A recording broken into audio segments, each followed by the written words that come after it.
Now for your weather update here in Milwaukee, currently 65 degrees and sunny as day moves along. Highs reaching into the mid 80s, about 85 degrees. Your fan weather forecast brought to you by Habish and Rotier.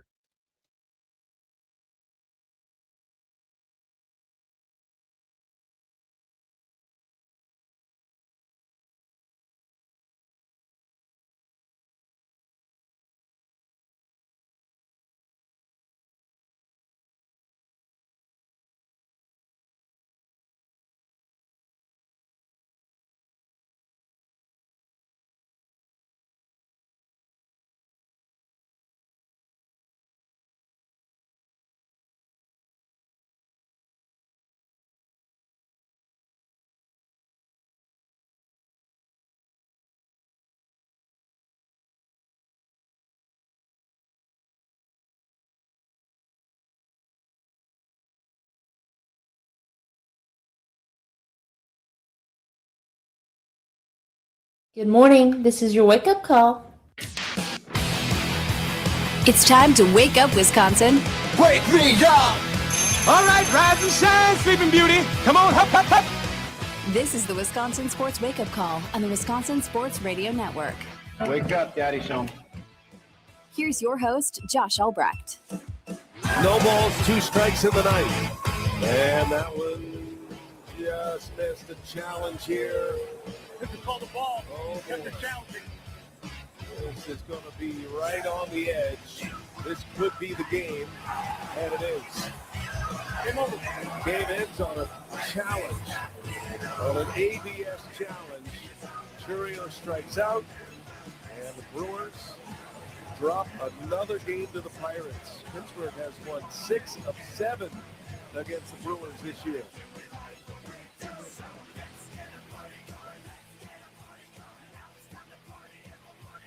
Let's hope better Tuesday. Let's hope for a better Tuesday than we had on a Monday in the good land. This is the Wisconsin Sports Wake Up Call. Josh Albrecht here, Aaron Morse alongside. That was Brian Anderson, Brewers TV. 6 of 7 to the Pirates. And not going to lie, Aaron, looking around at what the other teams that made some trades did yesterday, looked like the Brewers, again, fell short.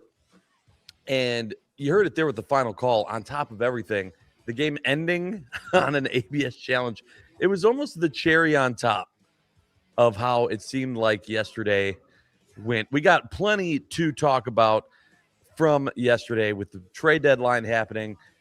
We're live up here at Packers training camp. Tell you a few stories that took place yesterday as well. But again, this is going to be a big show. We want your participation, your thoughts on what happened yesterday with the Milwaukee Brewers, trade deadline acquisitions, and more. Let's get into it. And hey, what happened? First and foremost, the Pirates, again, taking care of the Brewers 4-3. And the big story being Brandon Sproat. And Aaron, correct me if I'm wrong, but does this not feel like that was the last start for Sproat? Oh, he's gone.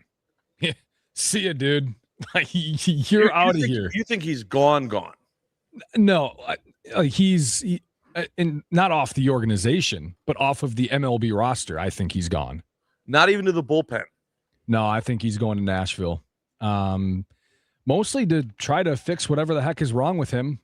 He has great stuff, but he can't locate it.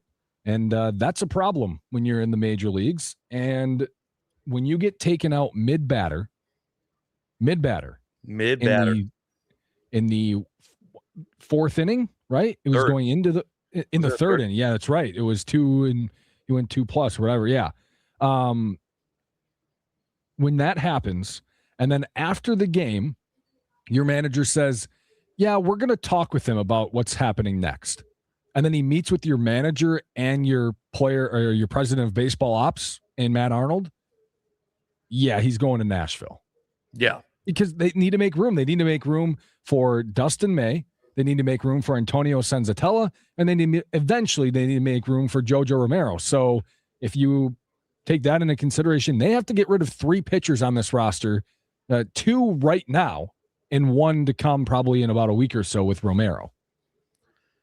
I mean, the Brewers offense put up 3 runs. It's still hard for me to sit here and act like that's good enough, but it's better than they did the day before.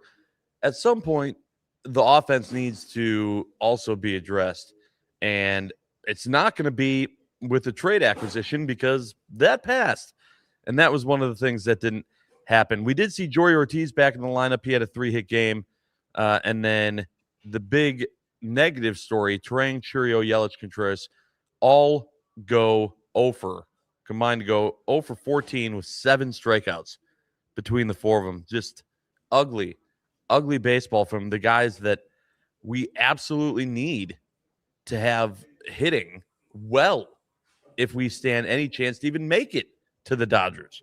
Yeah, it's tough, I think, to blame a lot of this on Brandon Sproat because the offense did really not do much. But Brandon Sproat, also, I've seen a lot of people in comment sections like, keep your head high, Brandon. This isn't your fault. The offense needs to be better. It's like Brandon Sproat's fault too. Like, it's not one or the other. Brandon Sproat has been awful his last few weeks of starts. I mean, he hasn't even been he has not been worth throwing out there on the mound because he hasn't been able to go deep into the games. He's wild. Last night, he couldn't even locate any of his pitches. He was just throwing wild pitches like it was his job. So it is also Brandon Sproat's fault.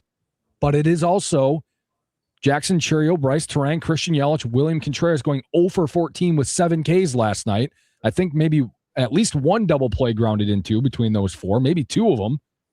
I mean, so it is the offense's fault. It is Brandon Sproat's fault. It's both fault. Yeah. It's essentially everyone's fault right now. You brought up a good point with Sproat, though. It's not just the fact that, he gave up a couple of runs early.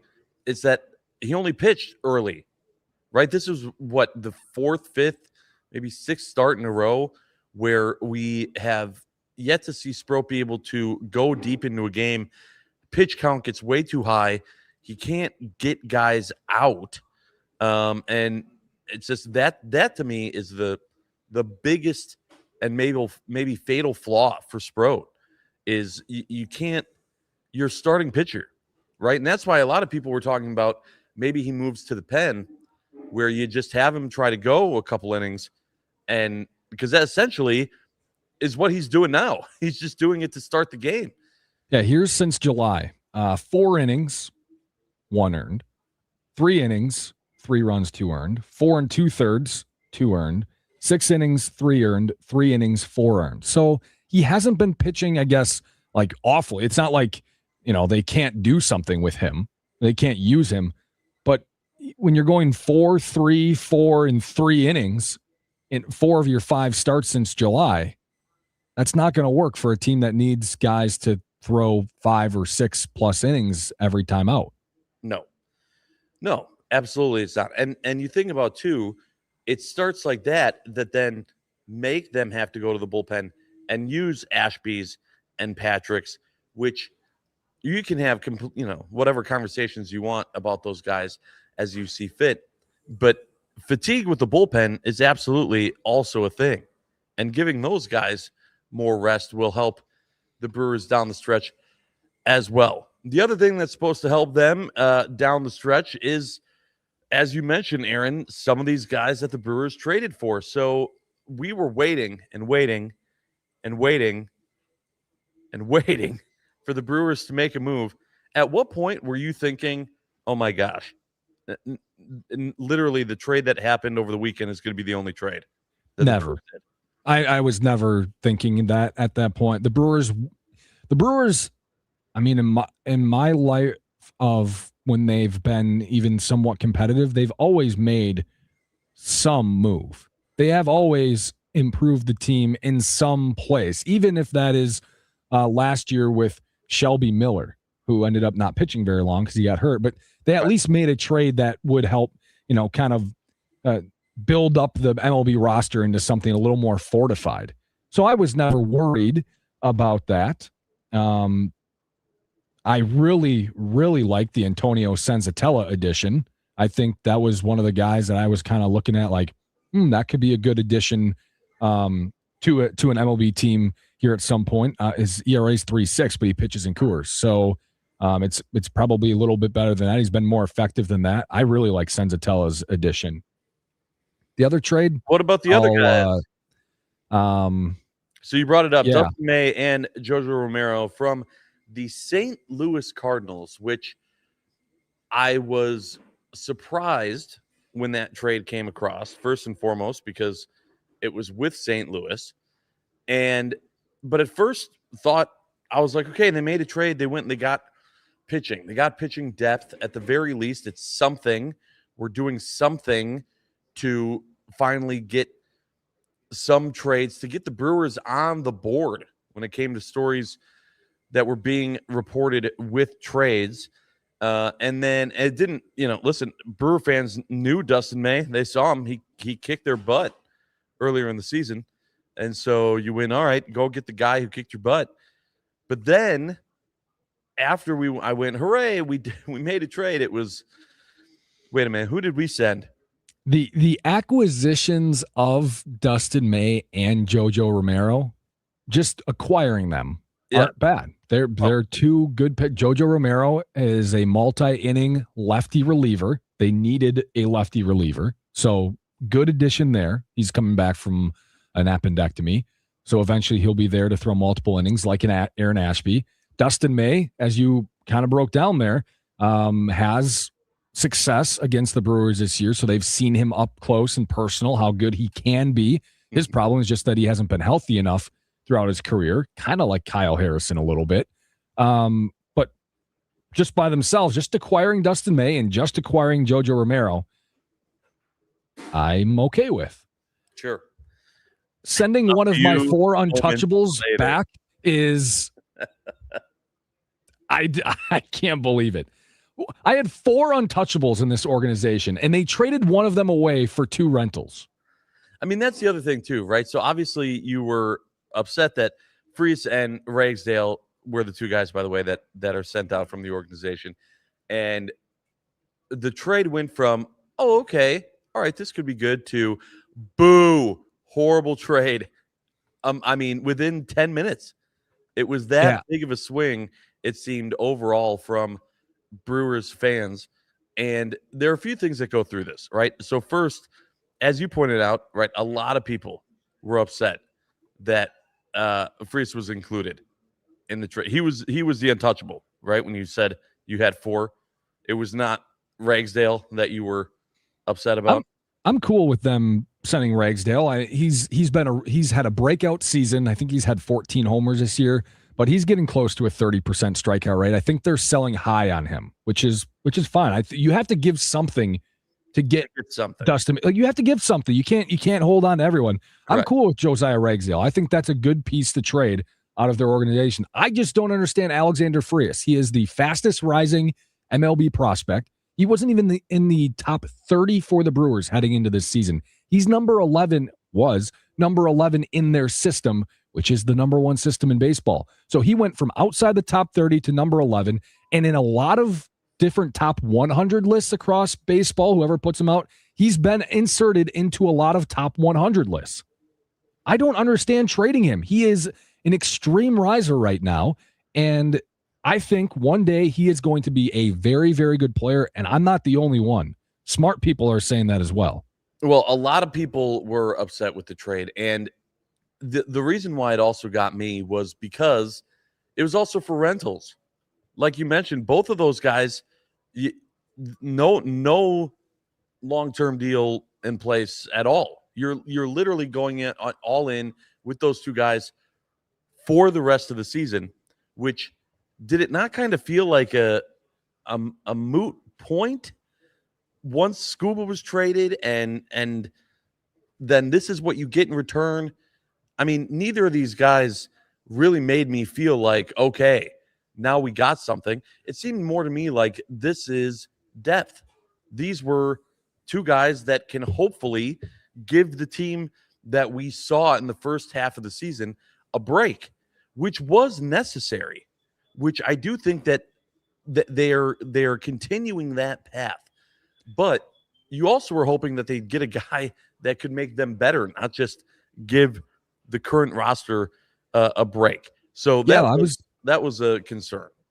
Yeah, well, just one more thought. This is what I was saying yesterday on the show, and there's a little pushback from the text line of I was like, listen, this season without Skubal on the Brewers and going to the Dodgers, it's going to be very tough to acquire somebody or multiple players that can push you over the edge. And I didn't want to just send assets to try to improve the team minimally. And I think this is somewhat of a minimal upgrade. And I think it's a waste of Alexander Frias. I think it's a waste of that asset to trade him for these two guys when it'll be a small upgrade towards trying to beat the Dodgers. I don't know, like you, I'm not sure this is a move that's good enough. I'm actually pretty certain of it. It's a good move if you don't include Alexander Frias and you include somebody else. Right. I guess we'll see, but I feel like it's just a move to make a move, a little bit of a waste of an asset. And it did feel like they had to make a move, and time was running out. Matt Arnold was asked about the trade deadline yesterday in a 5-minute clip that we're going to play in the 7 o'clock hour, and we'll break that down as we do so. Beyond the Brewers and what they were doing for trade acquisitions, you also had the Chicago Cubs and the Cubbies making moves at the trade deadline, which a lot of people said the Cubs made a lot of good moves and made a big push, which I know they're in different situations, right? I mean, we also saw the Pirates make moves. We saw a lot of teams make moves as buyers that might not have usually been considered buyers. You know how many trades there were yesterday? Just yesterday. How many? 40. There's 40 trades yesterday. Yeah. Teams were dealing. Yeah, they were going through it. And the Cubs added a bunch of guys. And it goes back to the idea I had of, that I hated, that popped into my head, of you're coasting to worry about the Dodgers. Is that an okay mindset at the start of August? Or do you have to worry still about the Chicago Cubs? It takes, the Brewers are not in a position, even if they were up 8 games, 10 games, you still have to go through the Cubs or the Braves or the Phillies or someone else to get to the Dodgers, to get to the World Series. I wondered a little bit if we were going too quickly there.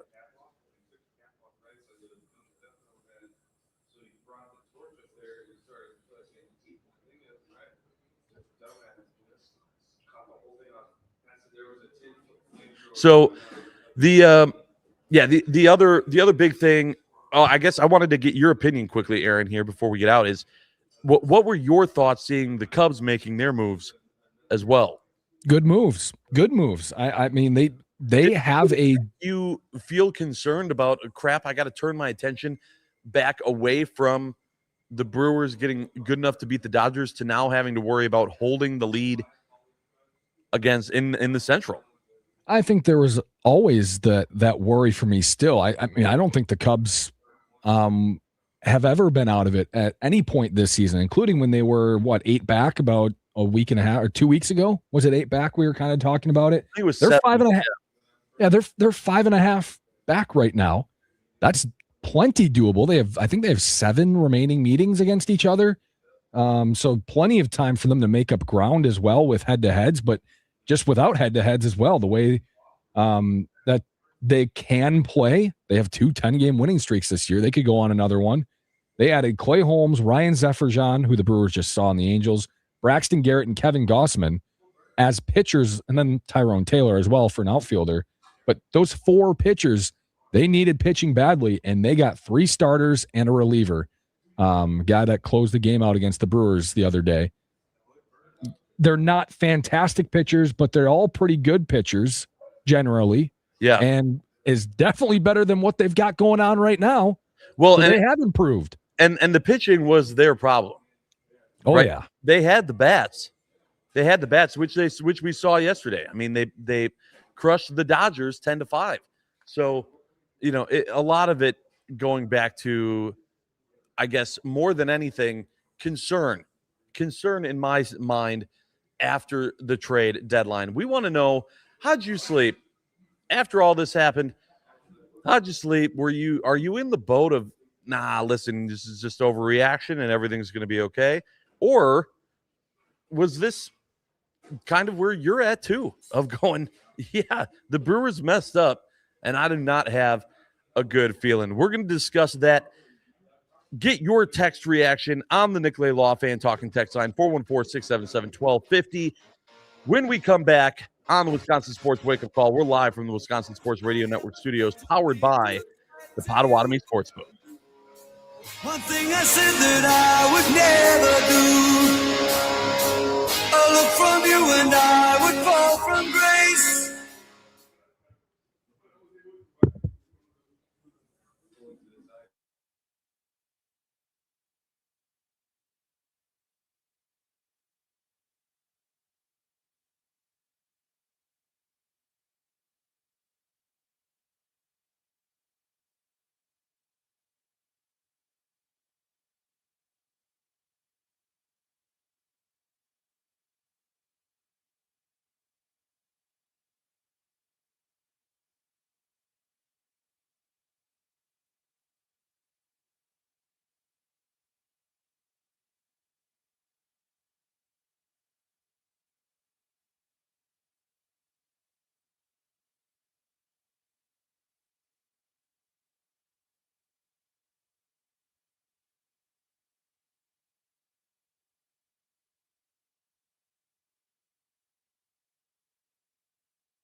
Welcome back, everyone, to the Wisconsin Sports Wake Up Call.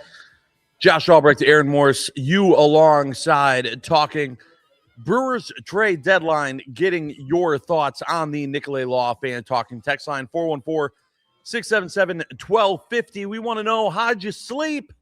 How'd you sleep last night after all of that? We go to the phones. We got Brewer Mike on the line. Brewer Mike, what were your thoughts after those trades? I did not sleep well, Josh. I'll tell you. Come on. I mean, all right, I'm 65, Josh. I'm going to give you my resume real quick, all right? I'm 65. I've been a fan since 70, okay? Yep.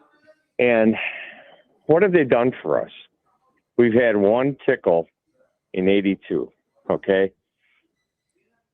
What did we need? We needed hitting. So what do we get? Let's get all pitchers. I mean, come on.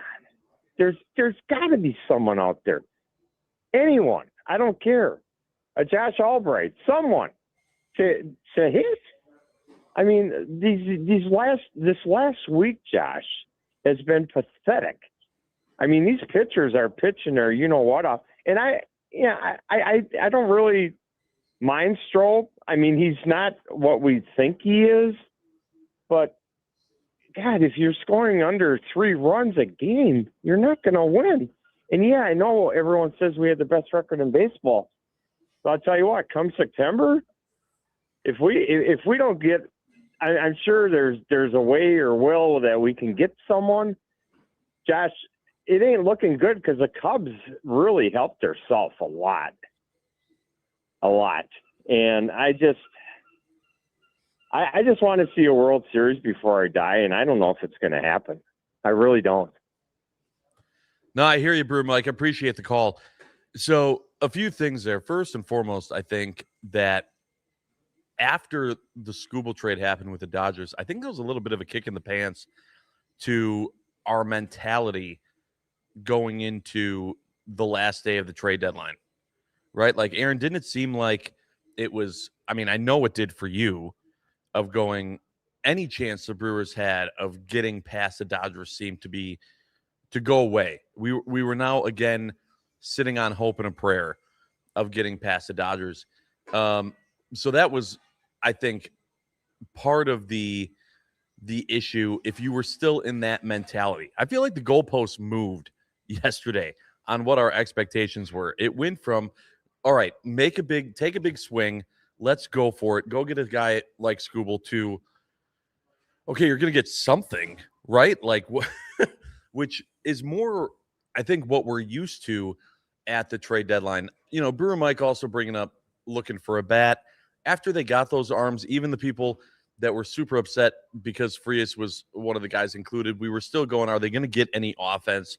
And they didn't. They didn't add any offense to this team, which, again, we're sitting here and we're talking about that, and it's easy to say, yeah, well, but that's also just how things are going right now. But you look across the league at, like, our power numbers. Like, we still are super low in the home runs, like one of the worst lowest in the league. Yeah. And so it becomes it becomes an issue to where this is a consistent problem. You needed power. I don't know necessarily where they were supposed to go and get it. There weren't names being thrown around of people I was even expecting them to go get, right? But again, that's kind of what we were hoping we were going to see from Matt Arnold, of him working some magic in that regard. All right, going back to the Nicolay Law Fan Talking text line, reading some text here about how you guys slept. Jeff in Fox Point, he didn't, he's got things to say. He said, hey, guys, I get that May is a veteran presence for our young pitchers, but do either of the trades we made put the Brewers over the top? I don't think so. I worry about the Cubs, especially with the moves they made yesterday. It'll be an interesting, but hopefully not a painful 50-ish games left to go. Yeah, again, I think, Aaron, so much of the mentality, not that people necessarily stopped worrying about the Cubs, but it wasn't the focus. The focus wasn't the division. And I feel like after the moves the Cubs made, now the focus has turned back to worrying about the Central, more than it was the Dodgers. How worried are you about the Cubs? Right now, pretty worried. Okay. Do you think the Cubs will win the division? Because I don't. I'm not that worried. I'm worried, but not that worried. I think it's going to be way closer, and I think it's going to force the Brewers to not be able to coast as much. The Brewers as they were hoping. They're definitely going to have to. They're going to have to play well down the stretch. Like the Cubs aren't going to go away. I bet you at some point this gets to 3 games at least. I don't know if the Cubs ever take over the division, and I don't think they win the division, but it's certainly going to be a little bit more. Your heart's going to be beating a little faster than maybe you thought about a month ago. The 414 says people need to stop with the prospect hoarding. Some of these guys are like 3 to 5 years away in low A ball. Act like we have the next Mike Trout. A lot can happen in 5 years. I get it's for those two from the Cardinals, but come on. I know that it's not a Thursday, but hashtag be better. I'm about as the prospect hoarding. Yeah, I'm about as far as you can get from prospect hoarding. I think I'm probably like the anti-prospect hoarder. I want them to trade a lot of these. I've wanted them to trade these guys for 3 years now. However, the prospect hoarding that I guess I'm doing is 4 guys. It was 4 guys, and they gave 25% away of those 4 guys for Dustin May and JoJo Romero. I had 4 untouchables. Everybody else in the system available. The 4 untouchables were Madej, Adam Shevsky, Fisher, and Frias, and they gave Frias away. That's the prospect hoarding I'm doing. There's just 4 untouchables. That's it. Everybody else is on the table. That's why I'm a little disappointed, is because they gave away one of their best assets, in my opinion. T in Lacrosse definitely didn't sleep well last night. He says when this Brewers team loses the division, maybe people will wake up to the fact that Murphy is 100% overrated. Daily stupid decisions with a starter, I think he meant to say there. And it makes no sense that the Brewers traded for all pitching and didn't get a bat. He goes on to talk about the game specifically. Huge text. Yeah, okay. I mean, again, I don't know exactly how much of this was really, when it comes to the trade deadline and everything, Murph's decision more than it was Matt Arnold. I'm sure he had a say, but not as big of a say, right? That's not his role. His role is more to work with the guys he's got. Also, Josh, who has the best record in baseball? Yeah, the Brewers. Oh, okay. Who's back-to-back manager of the year? Just wondering. Can't be a guy who's overrated. I mean, right? I don't. Yeah, no? I don't think that you can look at. I don't think that you can look at that in that way. The 608 says the way the big dogs on the Brewers are hitting, reruns of Sewing with Nancy, that's a callback, are more exciting. And yeah, he goes on to say bench Yelich and get the other big dogs hitting, or the season is over. Here are the big dogs right now. Ready? Yep. Here they are. Yep. Wow, that's a great scared puppy impression. Yeah. From Eric those are the big dogs. Those are the big nasty dogs they've got right now. Yeah, big dogs aren't eating. Big dogs aren't eating right now. I mean, I don't know. There's a lot going on. I will tell you, between one of the things that I'm trying to tell myself, Aaron, and that I think that all of us need to remember is, how did we feel when the Brewers got Vaughn? How did the Brewers feel anytime that Matt Arnold has gotten a piece that has us scratching our heads?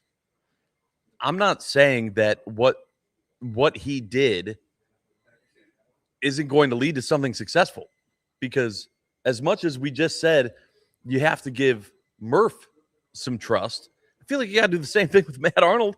What has Matt Arnold done that truly has been detrimental to this team? Nothing. I can't think of anything. Yeah, I would also, I think maybe, I don't know how the listeners are taking this, but I think we need to put a disclaimer out there that we aren't completely giving up on this team, or we don't think that this team is bad, right? We are still full on 100% rooting for this team to win games the rest of the season, including winning. Like, our fandom hasn't diminished here, and we don't think they're a bad team.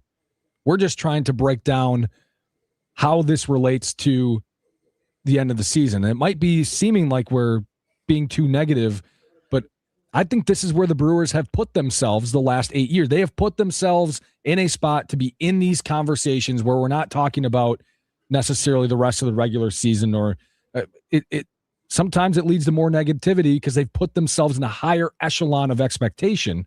And we are still rooting for the Brewers. We don't think they're 100% dead. There's still, even if you think it's a very small chance, there's still a chance. So that fandom isn't going away. Yeah, I think the bigger thing here is that the focus has changed. The focus changed this year because of what happened last year, right? You saw a team last year that came alive. They got 97 wins. We're the best team in baseball. It went from being, hey, we won the division, or hey, we're a good team back in the playoffs. This was, we're the best team in baseball, and we got to the NLCS, and then we got embarrassed. And because of that, I think it just changed the mindset, Aaron, of us to go, yeah, we can't just focus on the Central. Like, all year long, it's been about beating the Dodgers.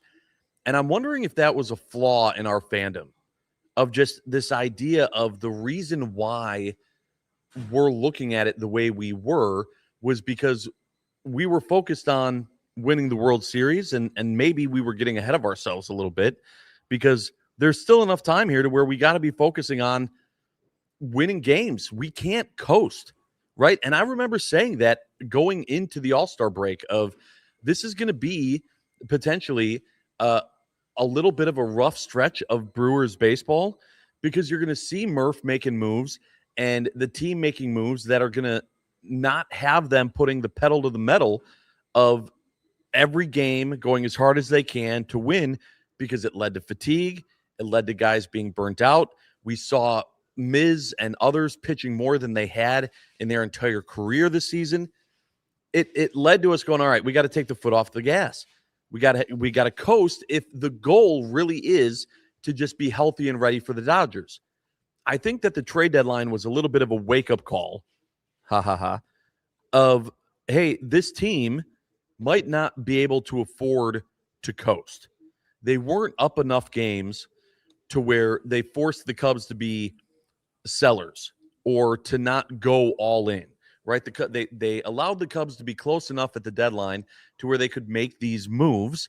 The Pirates make these moves. A few teams make these moves that now, whatever idea the Brewers had of being able to coast until September, well, instead you coasted into August.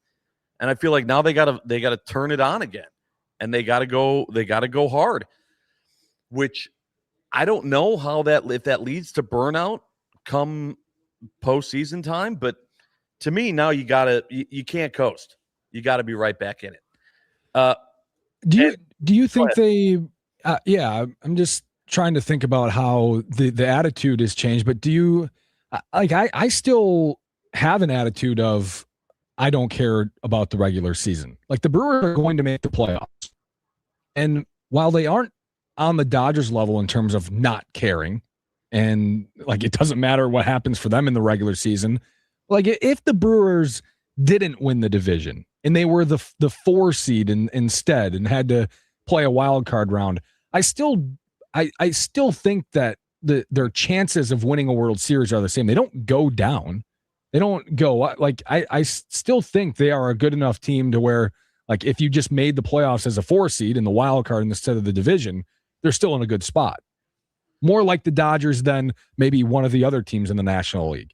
Yeah, I don't think that the Brewers and the Dodgers are in the same situation of just get in and play a wild card. I think it's a huge benefit to the Brewers to be one of the top 2 seeds. I don't think you have to be the best team in baseball, but I don't think that you can fall into that 3 seed and be the top wild card and still put yourself in the best position. I really don't. I think the Brewers still need to win the division and take care of business of being not just the winner of the Central, but one of those top 2 teams. So you think their chances lower if they don't win the division? 100%. I think. What it's if they still win the have to play division but next are year. not the bye team? What if they don't get one of the first 2 byes? That's what I'm saying. That I don't want. I do not Okay. want them to have to play an additional series, even if it's at home. Yeah, maybe I'll rue the day that I say this, but I if they play in a wild card series, I'm still as confident in them, advancing to the NLCS as if they win or if they have the bye. Keep in mind too that I'm what still you're saying confident in there them. is with, less than 2 months of baseball and currently sitting by half a game as the best team in baseball. If they go from that to then being a wild card team, it's going to be a really ugly last couple of months of baseball, which might not also include then a whole lot of most electrifying sounds of the day. There was a goofy play that happened that was exciting in the Brewers game yesterday. We'll play that for you in the most electrifying sound, brought to you by our friends at Best Electric. When we come back on the Wisconsin Sports Wake Up Call, we're live from the Wisconsin Sports Radio Network studios, powered by the Potawatomi Sportsbook.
It's time for The most electrifying, Sound of the Day, the most electrifying. brought to you by Best Electric. Learn more at bestelect.com.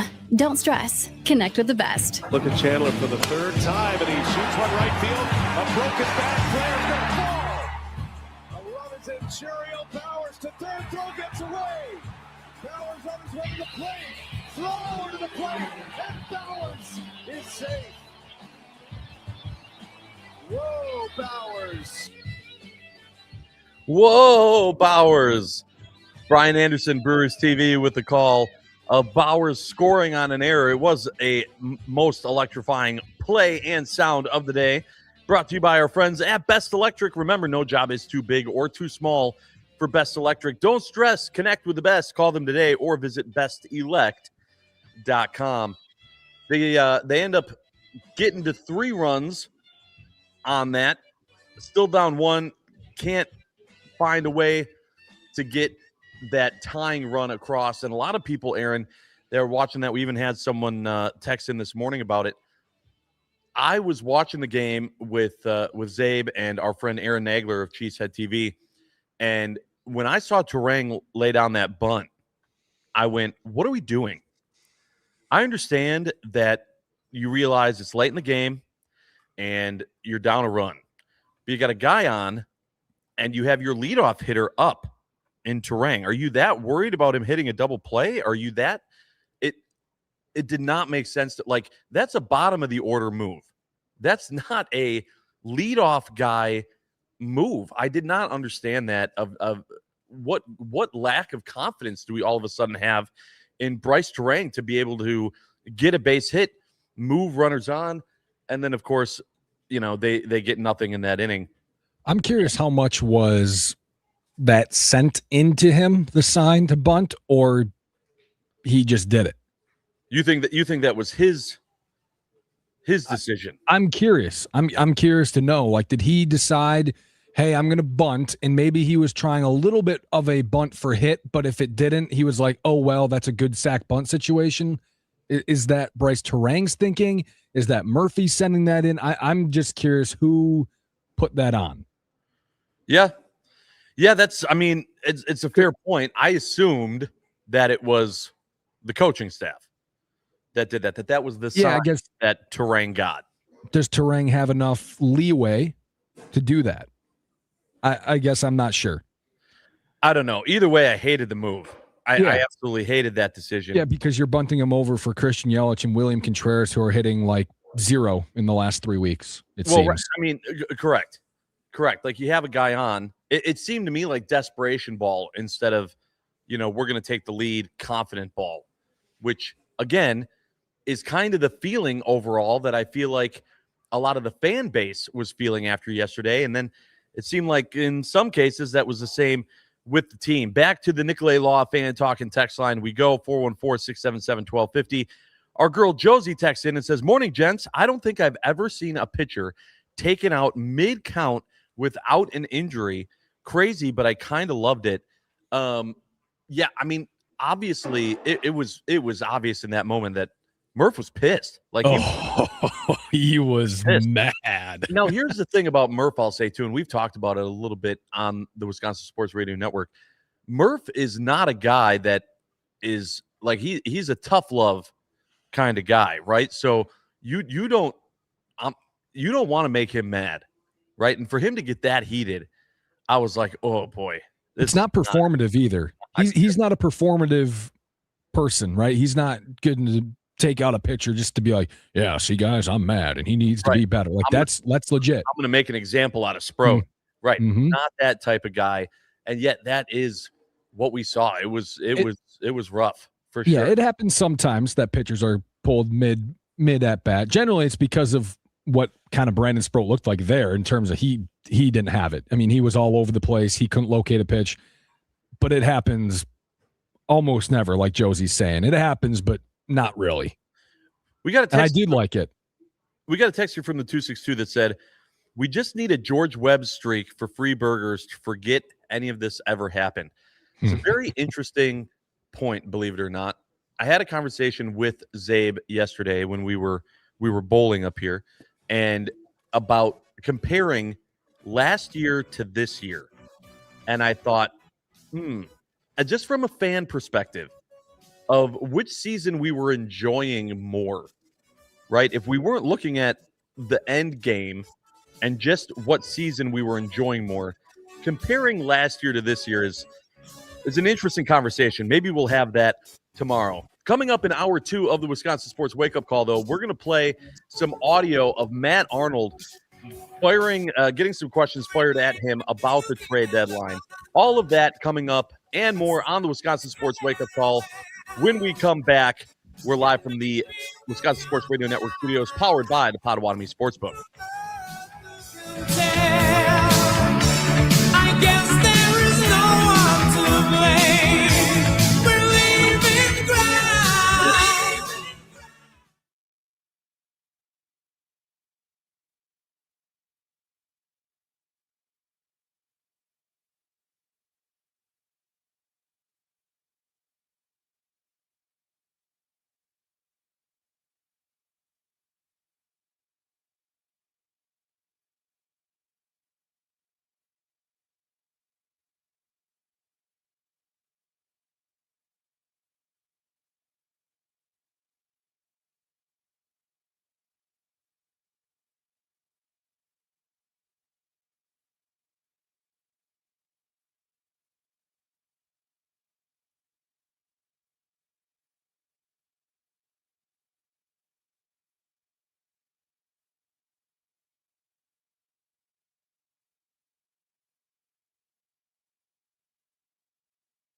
Good morning. This is your wake-up call. It's time to wake up, Wisconsin. Wake me up! All right, rise and shine, Sleeping Beauty. Come on, hop, hop, hop. This is the Wisconsin Sports Wake Up Call on the Wisconsin Sports Radio Network. Wake up, Daddy's home. Here's your host, Josh Albrecht. No balls, 2 strikes in the ninth. And that one just missed a challenge here. This is called the ball. Oh, After challenging. this is going to be right on the edge. This could be the game, and it is. Game over. Game ends on a challenge, on an ABS challenge. Churio strikes out, and the Brewers drop another game to the Pirates. Pittsburgh has won 6 of 7 against the Brewers this year.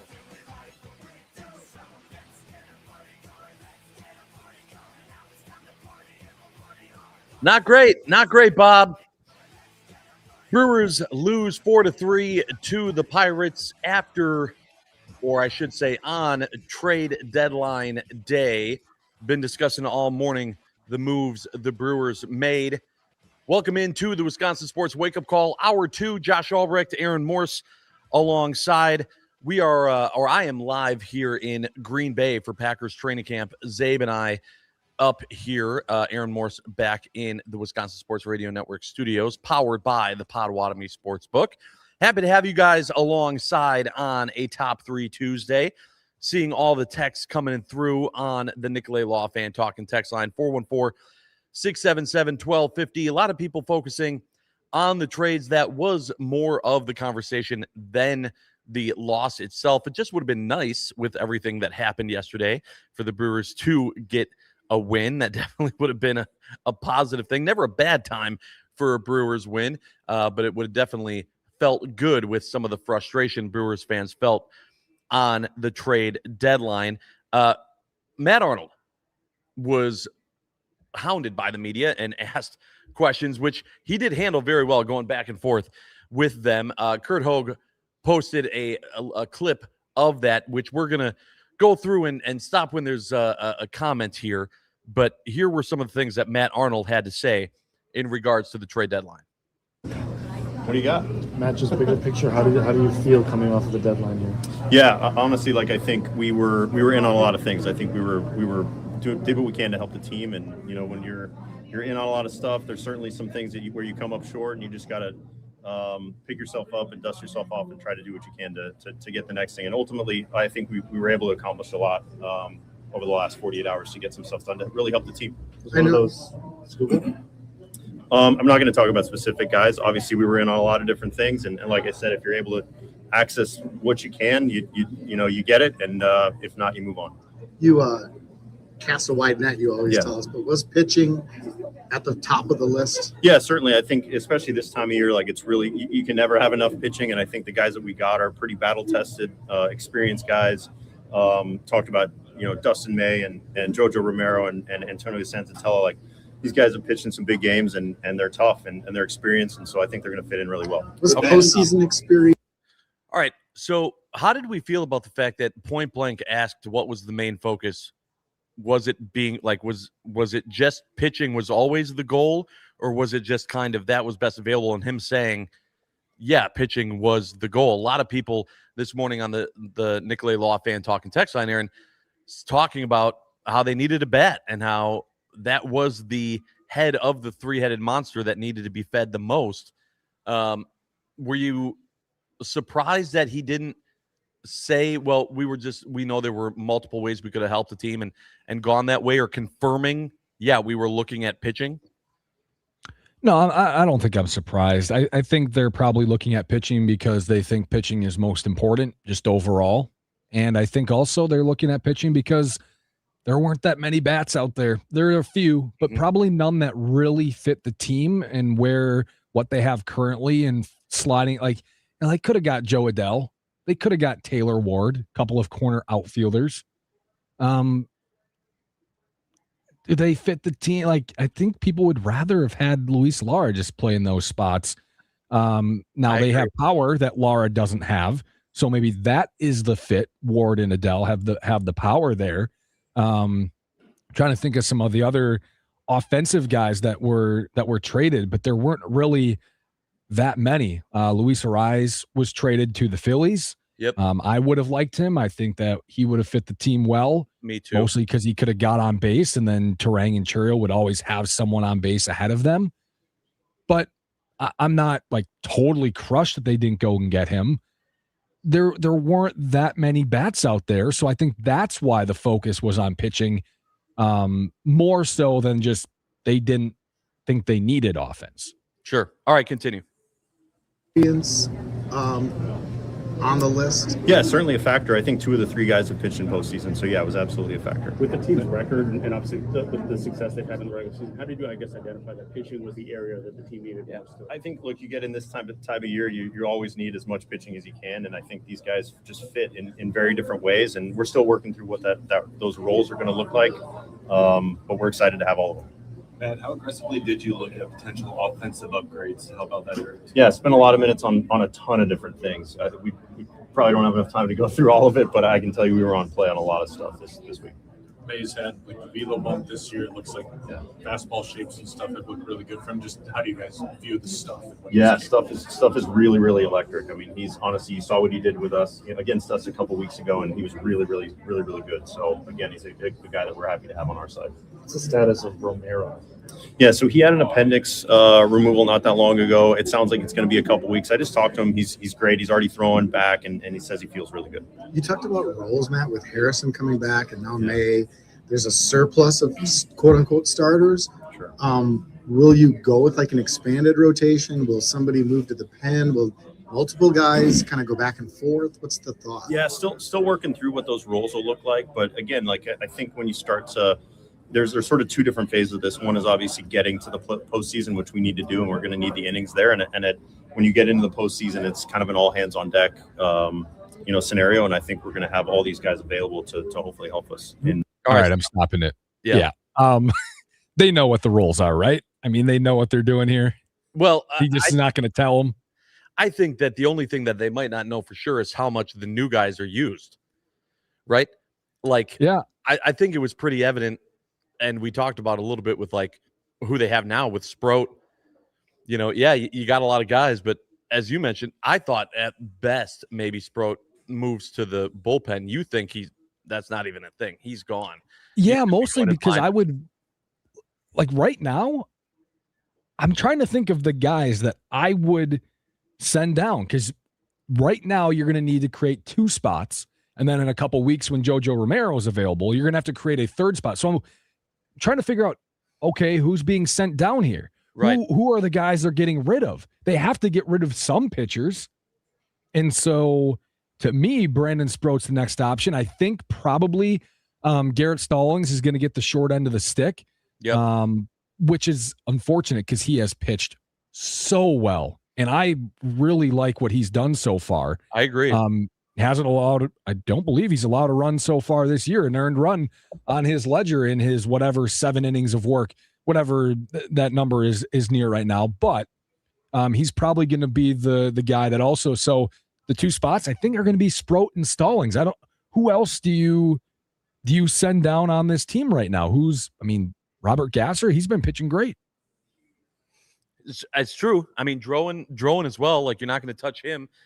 I think that the only thing I can think of though is that, like, especially with May, I do think his role is going to be a game eater, unless he is just electric, right? I mean, if he is dealing for the Brewers, he's going to earn a spot. Like they're going to want that veteran presence in the rotation. He's going to be a starter in the rotation right away. No doubt about it. But do you think so? Where do you put him in the rotation come October? He's probably number 4 right now. I want to see him after pitch with the Brewers. But if Harrison and Henderson are healthy and good to go, obviously Miz, then I'd put Dustin May. So maybe he gets a start in a 7-game series. Yeah. If they get to that point. All right, continue. In both cases. Will May jump right into the rotation? I think that's the plan. Yeah, at this point. The package. Wow, we're so smart. Yeah, look at us, huh? Continue. You guys gave up for the Cardinals. Sure. Higher ranked prospects. Yeah. You guys, some helium. Not exactly what we're used to seeing you guys give up in terms of just the amount there. Yeah. What made you comfortable? Yeah, enough to do that? prices are high this time of year, so you got to give up something to get something, and we like those guys. Certainly, like guys like Frias and Ragsdale are really, really talented players, but again, we're happy with the guys we got back for sure. How did this deadline compare to deadlines in the past? I feel like you guys have found yourself in a similar spot as years past. So what did you see in the market this year? Yeah, it was very active this year. I think maybe a little bit even more so than it was in the past. So there were a ton of different conversations we were having in all directions. But yeah, we just did what we could to help the team. Were you more willing to give up more? I think certainly we were open to it. I think, again, we wanted to do what we could do to help the team. And, that means probably less guys off limits. And we talked about so many different combinations to try to help the group. Fans always kind of want. Okay, stop. So that was the big thing for me that I heard. It's very easy after the fact to say, we were aggressive. We were in on a lot of conversations. There were, less guys that were off the trading block, blah, blah, blah. But none of that came to fruition, right? And so it's really hard for me to sit here and listen to Matt Arnold say that and not feel like, yeah, okay, you said that, but yeah, make that move. You're talking one about thing wanting to that help this team now. You didn't push as many chips in as you could have. one thing to think that you are open for business or more open to trading guys, and it's another to actually be that, right? It's actions and words. Right. You can say, yeah, we're open. Look, we've got a bunch of guys available. But if you keep saying, yeah, but that's a little too much, or yeah, we don't quite like that deal. That deal's a little too irresponsible for us. Well, then you're not really that open to making those trades. True. All right, continue. Flashes for their team this time of year. What is your or how do you try to approach that, being responsible, trying to make sure the team is not only successful but stays successful? Yeah, I mean, we certainly talked about doing some irresponsible stuff as well, but I would say like we tried to thread the needle, as Murph says, and I hopefully we accomplished that. All right, okay, stop. You can't thread the needle and also be open for business. Right, those things don't equate. It's very difficult. And in your mind, when he said we also looked at doing some irresponsible things, what if you had to guess what that was in regards to? That was Skubal. It's the Skubal trade and what they had to give up to get him, and they were thinking about like, okay, is this this might be a little too much for us? Which makes me think that report about Henderson and Pena both being requested by the Tigers is a accurate report. That's kind of where I'm thinking there. Yeah, I think you're right. Which that would be a high price to pay compared to what the Tigers did do.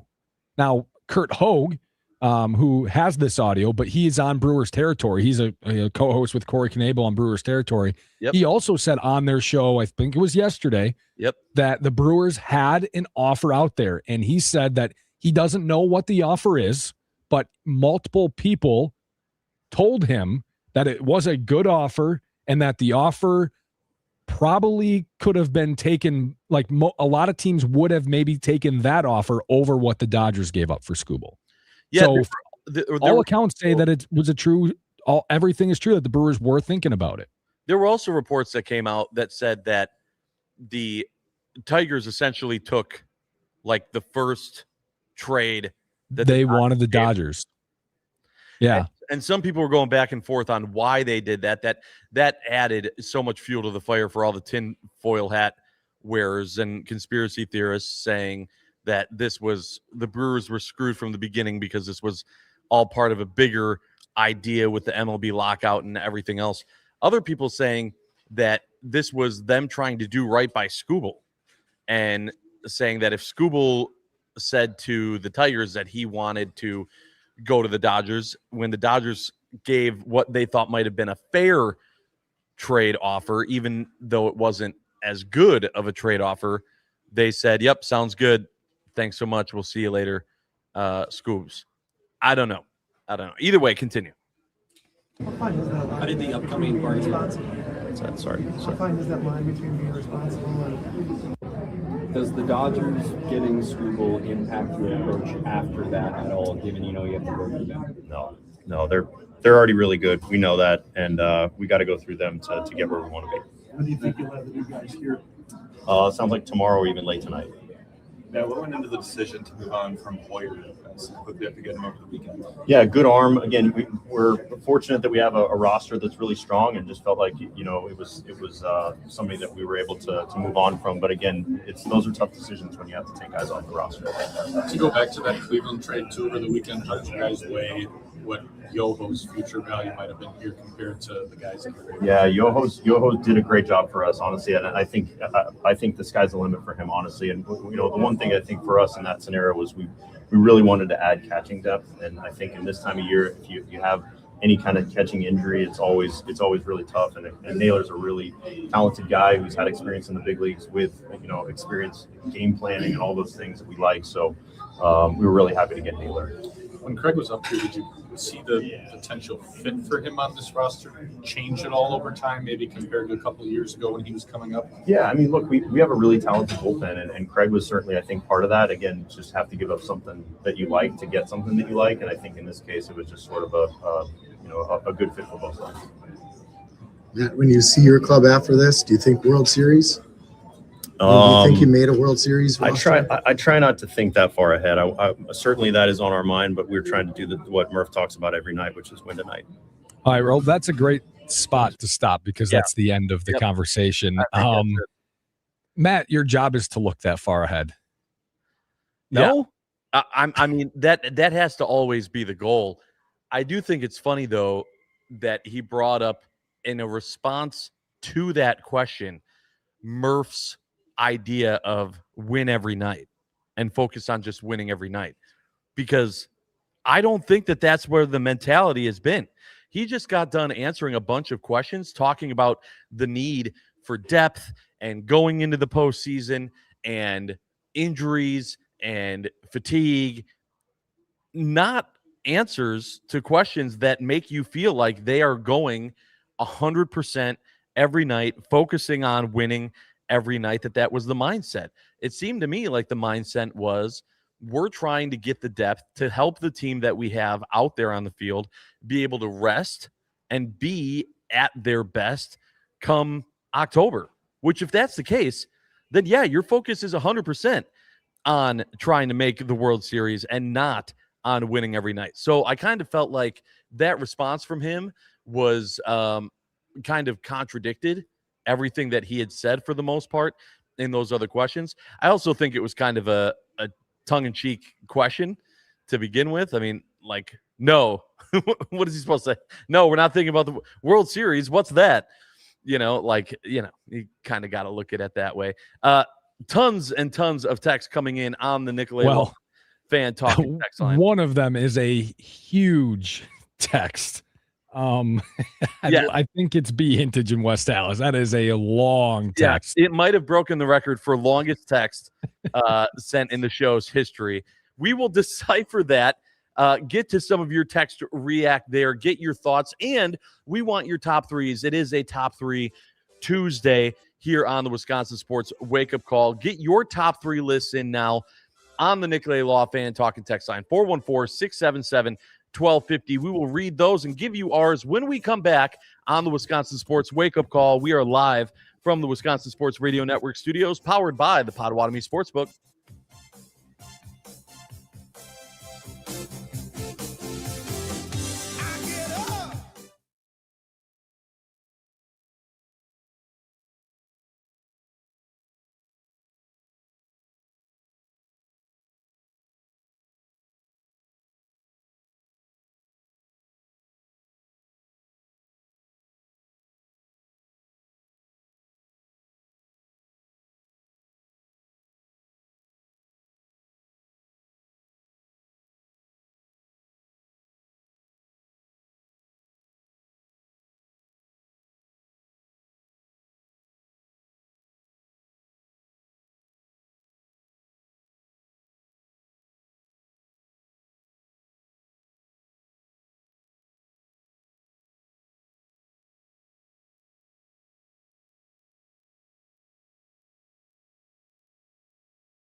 Baseball coverage on the Wisconsin Sports Radio Network is presented by Xfinity. Score the most reliable Wi-Fi. One price, 5 years guaranteed. Xfinity, imagine that.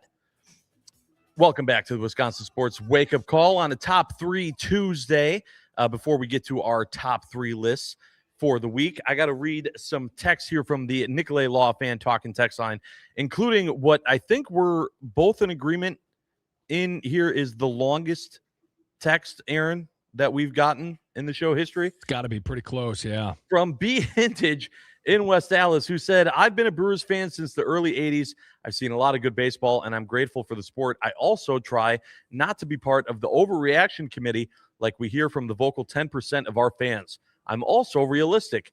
I refuse to believe the front office was doing anything other than the plan Mark lays out for them every year. I really want to see a World Series just like all of us. Now the feelings kick in.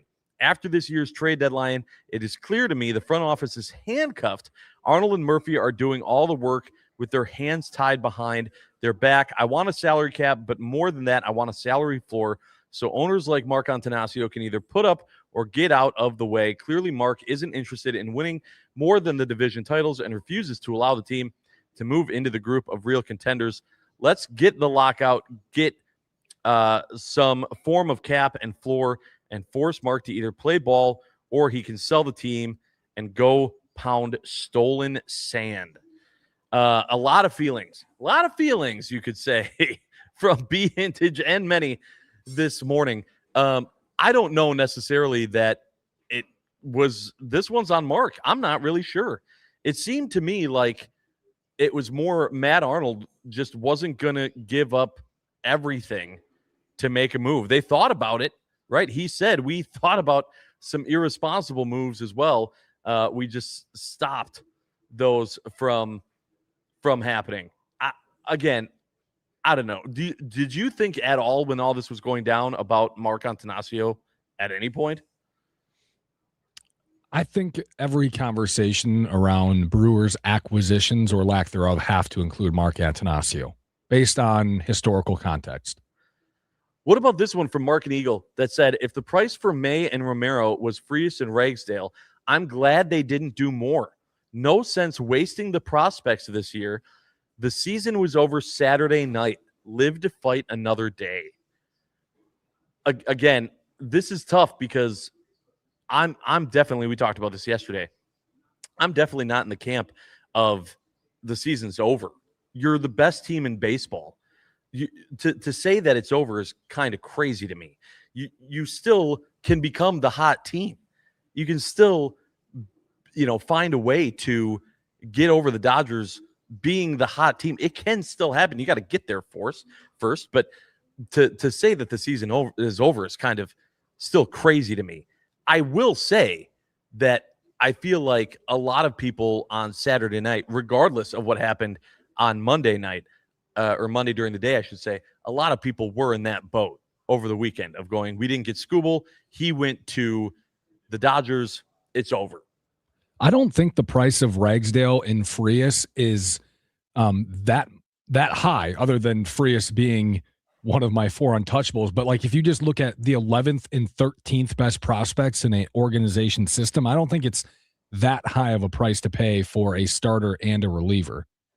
Now it's a high price because Frias was involved, was the number 11 prospect. But if a general 11th best prospect wasn't one of your, in my opinion, 4 untouchable players, then I don't think it's that tough of a price to pay. Let me look here. The 920 said, what are they going to do? They're going to hang a banner for having a good farm system. Loser mentality.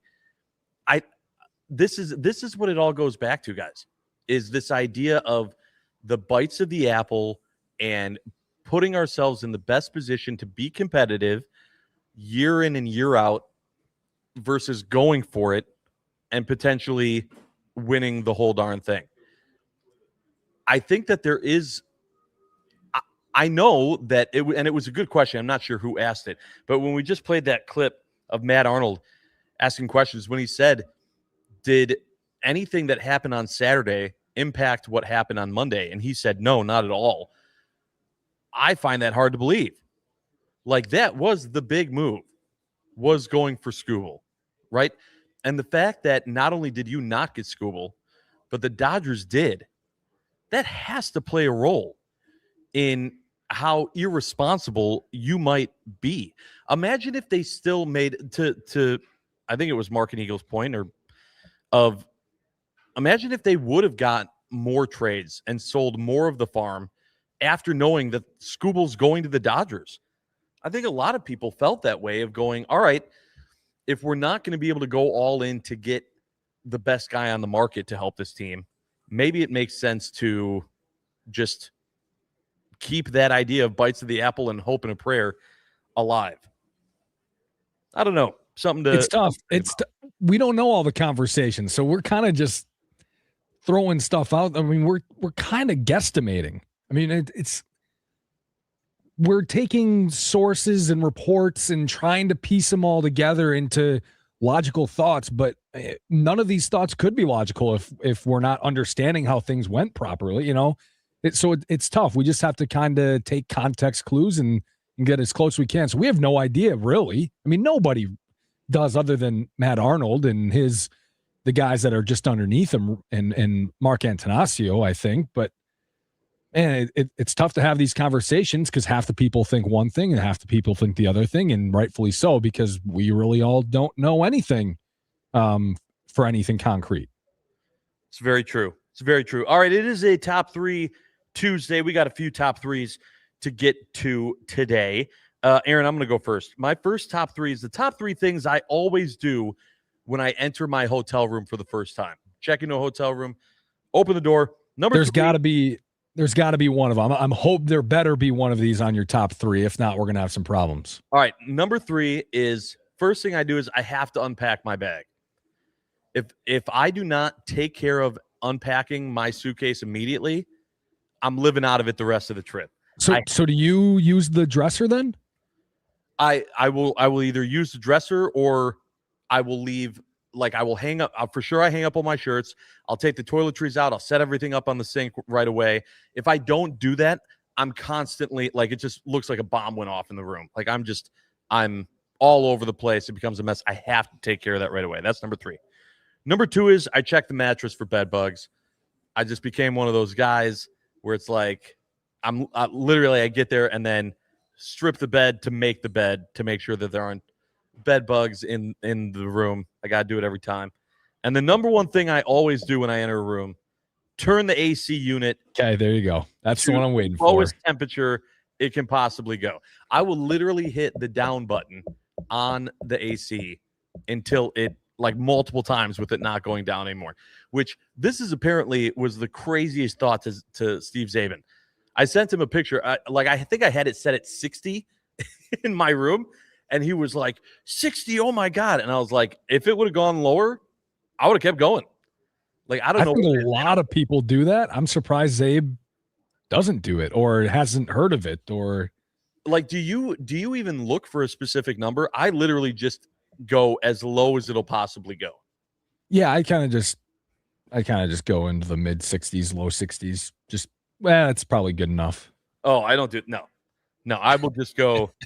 What's the lowest this 40 thing? degrees in your hotel room. Sure. I'm making this thing work in the time that I'm here. Okay, so I don't think I've ever unpacked in a hotel room. So I'm living out of the suitcase. Yeah, I've never used the dresser. I've never even thought to use the dresser. So I've never done that. I've never checked for bed bugs either. I usually just jump on top of the bed and lay down for a few minutes before I really do anything. Yeah. The AC, and I just kind of lay on top of the bed and just kind of sit on my phone for like 5 minutes. Got to get acclimated to the room. Can be super gross. No, I can't do that to start. All right, you go ahead. What do you got for top 3? All right. I'm going to go with, let's go with popular movies series that I don't care to watch. I haven't watched and I don't care to watch. All right. Number 3, Fast and Furious. There's just too many of them. I'm not catching up. I've probably watched them when I was younger. I don't remember them. I know what they're about, but I'm not watching 13 Fast and Furious movies to catch up with where they're at, or 16, however many they have. So is part of the reason that you haven't watched them just because there are too many? That's part of it, and also it's just the same movie over and over and over with, it's like just the same thing. Of room. Yeah. Okay. Yeah. So I feel like if you watch like 3, you're good. You understand the point. Fast Yeah, and Furious okay. fans will absolutely hate you right now, but all right, continue. How many are there? Do you know how many Fast and Furiouses there are? I Okay. have no clue. I feel like there's like 16 of them. I'm not a dedicated fan of that franchise. Okay. Now I think I'm going to get in trouble. I'm definitely going to get in trouble. Okay. Number 2, I don't even want to say it. The Godfather. Never watched it. Don't really care to watch it. It's so funny. The Godfather is the number 1 I know franchise on my list of things that I haven't seen. Oh, you haven't seen it either? Haven't seen it. Oh, I was going to say, okay, yeah, a lot of people love it. I probably understand why they love it. It's probably good. I just don't care to sit down and watch a 3-hour movie twice. There's 2 of them. Is there 3 of them? I don't even. It's not even that I hate it. It's just that like I have to. I haven't done it. It's just something I haven't done. Yeah, I mean, I've walked into the living room many times as a kid, and my dad's just watching it. I've never sat down and watched it. Yeah, but I just haven't done it. Number 1. This one's easy. This one I really don't care about. And it's probably because I like Star Wars, but Lord of the Rings. I don't understand the appeal to Lord of the Rings. From what I have gathered, it looks really stupid, and I don't understand why it's so popular. I will say we're pretty on point. I also really okay the Lord of the Rings movies, but I think I saw them once, and then that was it. I never went back. I couldn't tell you a bunch of characters.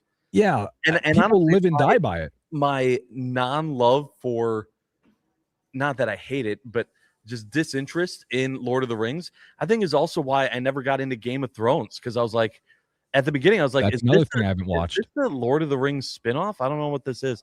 Like, I never got into it. And then it became this phenomenon, and I went, nah, I missed it. I wasn't a part of it. And so I've never seen a single episode. Yeah, I get Star Wars is kind of like this. Like, there's a bunch of Star Wars people and there's a bunch of Lord of the Rings people. I'm a Star Wars guy, but I'm also not like immersed in Star Wars. Sure. But I like Star Wars. I've watched Star Wars a lot of times. I will never watch Lord of the Rings. That's fair. All right, here's my my second list that I had. Top 3 moments from Packers training camp yesterday. Been focusing obviously a lot on the Brewers and what's happening with them. Here were my top 3 takeaways from training camp. Number 3, loved seeing all the players get into the fun with the kids and riding the bikes. It was not like a lot of the players were loving it and taking the time to not just sign autographs, but high fives and really make it special, which was cool. I don't know necessarily if they felt obligated or not, but it was, they did it. It wasn't just like you could see the smiles on their face, which were very cool. Number 2 was seeing Tucker Kraft doing drills and pads. You know, that was obviously a thing with him on the pup and wondering where Tucker Kraft was going to be, and seeing him back out there and doing things was awesome. And the number 1 thing that I saw at training camp that was the most fun was watching Smack kick, because that was the one time when everyone knew what to pay attention to, right? Like, everyone's standing there on the sidelines looking for, all right, what's happening? What are we looking for? Where's the story? And it's, things are happening at Reinitschke Field all over the field, right? Different groups. And then it goes to, the 11-on-11s, and then you're paying a little bit of attention to that, but it's still like, it's not like it's Jordan Love on there on every rep. You have the other quarterbacks and you're like, okay. And so you're paying attention, obviously, for when there's an exciting play, but that's not happening all the time. So a lot of it, you're just standing there with your arms crossed going, oh yeah, no, I totally know what I'm looking at here. But then when the kicker comes out, that's when everyone goes, okay, does he make the field goal or not? Obviously, were there groans? Were there moans and groans when he missed a couple? There was for sure one when he had one off of the upright, and you heard the dong, that had a lot of people go, okay, here we go, which was interesting. The other thing though was from our angle, it seemed like a lot of the ones he was kicking were over, like they were over the net, so you couldn't tell were they wide or were they good and just higher than the goalposts. So that was kind of interesting too. So then we were all talking to each other, going, "Was that good? Was that wide right? I couldn't tell." So that was a fun part of camp. But again, then after practice yesterday, and we didn't even talk about this, but then it came out that Smack said he is getting rid of all social media, which I thought, you know what, probably not the worst idea to to maybe consider, at least right now, not letting social media impact what you're doing at camp, kiddo, because he has not been perfect on any day as far as I've seen with camp and kicks. Hopefully today is that day. All right, we're going to take a quick break. When we come back on the Wisconsin Sports Wake Up Call, we have more of your texts to read, plus a whole lot more. It's the Top 3 Tuesday, and we are live from the Wisconsin Sports Radio Network studios, powered by the Potawatomi Sportsbook.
The Wisconsin Sports Radio Network is proudly outfitted by Burghardt Sporting Goods, our official apparel partner. Outfit your team or company with custom apparel today at BSG1881.com.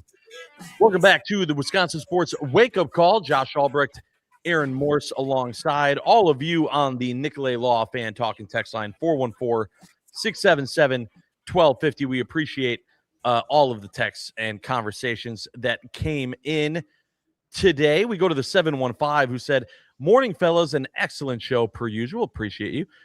Said, "Don't forget I texted in yesterday saying that power is a must for the Brewers and wasn't much out there.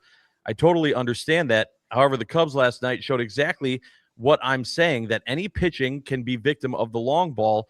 Cubs hammer Dodgers with 4 home runs last night. Now tonight, Skubal pitching against the Cubs." I mean, Aaron, we haven't discussed a whole lot about that. You talked about you're going tomorrow, right, for your birthday to the Cubs, Yep. even though you're a Brewers fan, the weirdest birthday celebration I can remember ever. I've never been to Wrigley, Yep. and I've been trying to get to Wrigley for 20 years now, 20 plus years now. After the trade deadline, there's even more of a reason why I would want to stay away from Wrigley Field. But I'm gonna be rooting for. I'm just gonna yell out, "Tie, tie!" Yeah, you want both. That's what I'm gonna be rooting for. Somehow lose. I will say that because one of my favorite pastimes when it comes to sports is hate watching, and if you also enjoy hate watching teams, and you're seeing this game. And last night of the series, rather, of the Dodgers and the Cubs, and you're going, I don't know what to. I think you're rooting for the Dodgers here. The Dodgers are for sure are already taking the West, like they're taking that, right? And I also don't think that the Dodgers are ever going to fall into that third place role in overall standings. I mean, possibly. I don't know. I don't think so. So either way, I think the Dodgers are there. Right now, you want the Cubs to lose. You want the Cubs to lose every single game they can, even if it's against the Dodgers. So for this one time, I'm really hoping that Skubal lights him up tonight. As much as Skubal is absolutely making himself a guy to hate, by the way. I don't know if you saw the quote that he had. Yeah, they've got him drinking Kool-Aid real quick. Yeah, do we have the audio of that? If not, I can read it. I'm gonna say I could probably find it real quick. But he said, yeah, I'll just read it to you. But he essentially said he came out. I've got it if you want. No, I'll just read it here. He says, every team could trade for me. I don't sympathize with people that are complaining because the Dodgers do all the right things.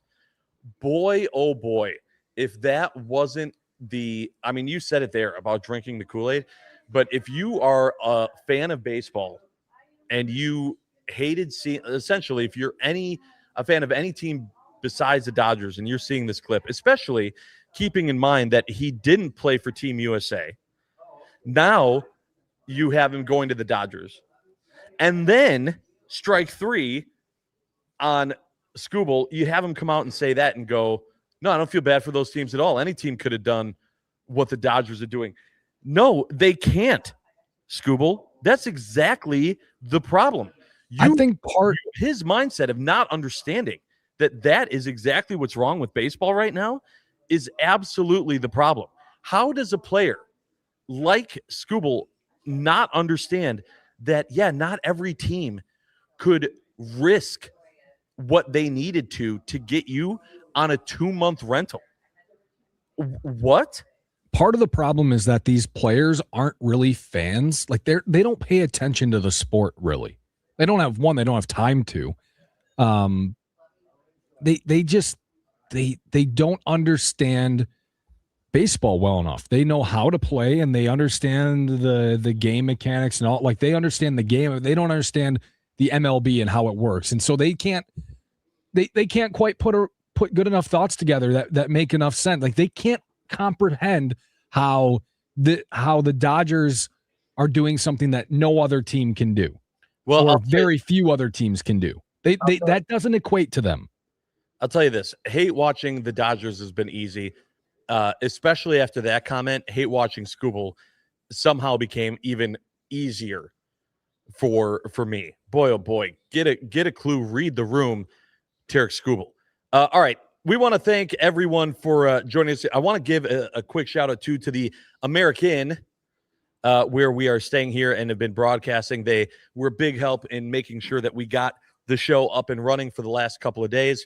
Zabe and I will be back at training camp for practice today, doing the shows back from Milwaukee tomorrow. The Steve Zabin Show with Josh Albrecht coming up next. We'll be able to talk about some of the fun stories from yesterday that we went through and experienced, not only at camp but away from camp, as well as more of your reaction and some other thoughts on the Brewers trade deadline acquisitions and more across the world of Wisconsin sports. Thanks again to everyone who participated in today's show on the Nicolay Law Fan Talk and Text line. We appreciate all of you.